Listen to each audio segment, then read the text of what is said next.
Ito po, nagsalita na si Senate President Chis Escudero na kung pwede raw maging maingat o huwag muna magsalita ang mga senador tungkol sa impeachment na ipinail sa Kongreso against Sara Duterte. Dahil hindi anya maganda na magsasalita ang mga senador tapos darating sa kanila ang issue at ang kaso na magiging sila yung judge, sila yung magdidesisyon.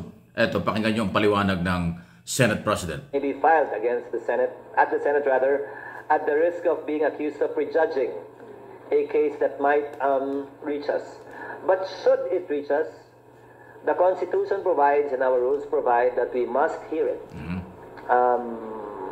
Under our rules as well, if the President is impeached, like what you saw with former President Estrada, it's the Chief Justice that will preside. His co-presiding officer would be the Senate President.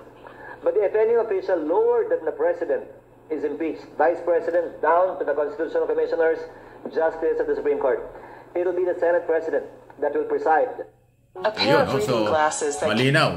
Ganun palang proseso. Yung palang Senate President ang magpipreside. Kapag Vice President pababa hanggang Justice ang issue tungkol sa impeachment. So, ibig sabihin yan, ang Senate President, siya yun, Chis Escudero. Pero maganda po yung kanyang paliwanag at paliwanag natin mabuti para maintindihan. Ang sinasabi po ni Senate President Escudero, kapag nagsalita ngayon ang mga senador na related sa impeachment, magkakakulay. Kasi ang mga senador judge, pag darating sa kanila yung impeachment, nakatitingin sila sa dokumento, ebidensya, doon sa kaso. Ngayon anya, kung magsasalita ang mga senador nang wala pa sa kanila ang kaso, ano man ang sasabihin nito, maaaring pagdudahang pumapabor o hindi sa impeachment. May punto naman. Kaya nga, ang kailangan daw manahimik muna. Huwag magsalita ng kahit anong komento. Hindi naman ho yan pagsikil sa karapatan ng senador. Tama lang po na ipalaala yan ng Senate President kasi nga, ano ang magiging kredibilidad ng isang senador o ng Senado? Na kung malayo pa yung kaso, wala pa sa kanila yung kaso, may mga desisyon na maaaring pumapabor o hindi against Vice President Sara Duterte. So, mas maganda ay tingnan ang kaso, suriin ang mga ebidensya, at hintayin ang tamang araw, posisyon o panahon para mag-decide kung pabor o hindi after ng trial. Kasi mahaba po yung impeachment trial bago mag-decide. So, tama-tama ito kasi ayaw ko nang banggitin. Meron na kaagad po na pangilan-gilang senador na nagko-comment na. Katulad, banggitin ko na rin dahil open naman si Senador Jinggoy Estrada. Hindi daw kailangan ito. Dahil magugulo lang kung ano-ano. Ay bakit? Sandali.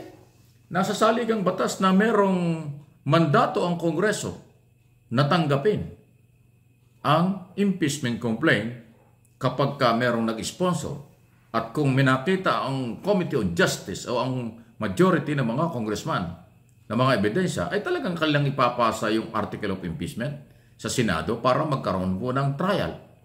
Pero kung itong senador, Senate President pro tempore na si Jinggoy Estrada, sabi niya hindi daw kailangan ito. Ano yun? Ano yun? Kung hindi kailangan, ano yan? Papabor ka o hindi? O ibig sabihin yan, hindi ka pumapabor. Paano yung ebidensya? Paano yung karapatan ng civil society? Paano ang karapatan ng mga taong sa tingin nila ay dapat ma-impeach si Sara Duterte dahil sa kanyang mga ginagawa at sa kanyang posibleng kasalanan at mga ebidensyang hawak-hawak ng ating mga kababayan? 5 na mga ground for impeachment po ang pinagbabasihan nila. Betrayal of public trust, graft and corruption, bribery, at iba pang di umano'y kasong kriminal.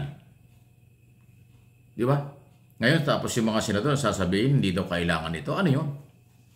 So, sige lang. Pagka hindi kayo tumigil ng kasasalita ng mga senador tungkol dito, kayo rin ang masisira. Kaya lang pag nasisira kayo, nasisira ang institusyon, ang taong bayan pa rin ay nadadamay. Kasi ang taong bayan ang may-ari ng gobyerno, ang may-ari ng mga institusyon. Kaya dapat ang mga senador, huwag niyong gamiting pampolitika itong isyong ito. After all, sa akin pong observation at opinion, ang senador na haharang dito sa impeachment na ito na hindi nakatingin sa ebidensya at nakatingin sa utang na loob at pagkakaibigan, hindi na yan dapat ibinoboto sa darating na mga eleksyon. Kailanman ang eleksyon, 2025 o 2028. Kasi hindi sila senador ng bayan. Magiging senador sila ng kapartido o kaibigan dahil may utang na loob.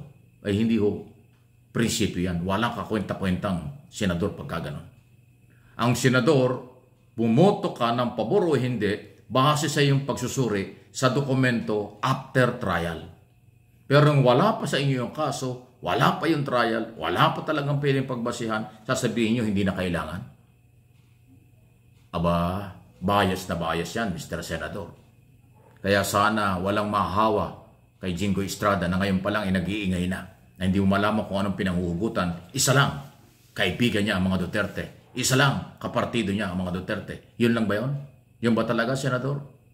Nagtatanong lang. Hindi naman dapat pagalitan kayo kung ano man. After all, ang taong bayan ang magdi-decide sa susunod na mga eleksyon. Alam namin, alam ng mga botante, Pilipino, na hanggang 2028 ka pang senador. Pero pagdating ng 2028, hindi makakalimutan niya kung anong gagawin mo. Sa iyong desisyon na ito, sa iyong mga sinasabing ito. Bakit hindi muna kayo mahinahimik kasi? Para naman kahit pa paano ipagtiwalaan kayo ng mamamayang Pilipino. Ang impeachment case laban kay Sara Duterte ay isang hindi lang pampolitika, kung hindi itigalawan ng mamamayan. Civil society ang nag-complain, ang signatory ng impeachment complaint before Congress. Simbahan at iba-ibang marginalized sector. Baliwala ba yun? Kaya dapat ebidensya ay tingnan, aralin bago magdesisyon. Ulitin ko, ang mga senador na ngayon pa lang ay tumututol na, ang mga senador na ngayon nag-iingay pa lang dahil ayaw na, ang magagawa dito ng taong bayan, huwag kayong suportahan sa darating na mga eleksyon, 2025, 2028, or susunod pang eleksyon. Dahil wala kayong silbing mga senador. Kung ngayon pa lang ay meron na kayong desisyon, samantalang wala pa nga sa inyo. Nasa kongreso pa lang, mag-uumpisa pa lang. Anong pananghuhugutan niya? Hindi sa ebidensya, hindi sa rule of law, kung hindi pagsipsip, pagbalimbing, utang na loob, at walang kakwenta-kwentang prinsipyo. Yan ang tahasan ko sinasabi. Ilang political vloggers. Kaya maging maingat po tayo, maging maingat din kayo, at hindi po magsasawa ang inyong lingkod at ang aking mga channel, Mike Abby Opinions at MA Pinoy TV, na laging magpaalaala sa ating lahat, especially sa mga senador na magiging senator judge dito sa kasong ito. Mahaba po usapan ito, huwag kayong magsasawa. Mahaba ito. Pagpasok ng 2025, mahaba pa rin pag-uusapan ito. Pag natuloy ang trial, mahabang hearing ito, mahabang trial ito. Tandaan nyo sinasabi ko, hindi ganun kadali ang usapin ng impeachment, especially sa pangalawa, sa pinakamataas na opisyal ng pamahalaan. At meron po na nakikitang basihan ang mga complainant, kaya sila nag-file ng impeachment against Sara Duterte. Please like, share. Kung hindi pa, please subscribe.